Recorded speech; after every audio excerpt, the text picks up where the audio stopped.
ფორმა ფეხსაცმელი შექმნილია რუსეთის ფედერაციაში, სიგარეტი, სანთებელა.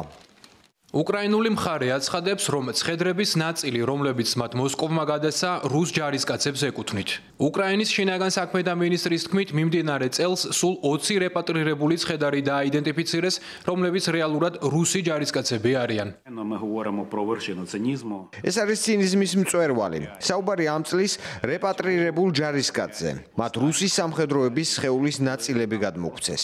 ეს უკვე დადასტურებულია 100%-ით. კიევმა და მოსკოვმა 6,000 ცხედარი სტამბოლში გამართული პირდაპირი მოლაპარაკებების შემდეგ აცვალეს.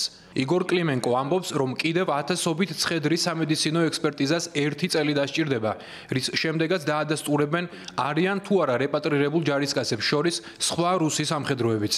იქიდან გამომდინარე, რომ ჩვენ ახლა დავიწყეთ სამუშაოები, ჩემი პროგნოზით, მათი რიცხვი კიდევ გაიზრდება. როგორც ჩანს, რუსეთს არ სურს დაღუპულთა ოჯახებს კომპენსაცია გადაუხადოს.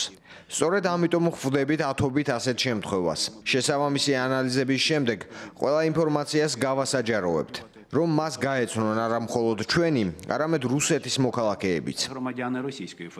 იგორ კლიმენკო ყვება, რომ ცხედრებს მუმიფიცირებულ ან ისეთ მდგომარეობაში იღებენ, რომ მათ ლპობა აქვს დაწყებული. მისივე თქმით, არის შემთხვევები, როცა ერთ ტომარაში 1000-ობით სხვადასხვა ჯარისკაცის სხეულის ნაწილია მოთავსებული, რაც ართულებს ექსპერტიზის ჩატარებას.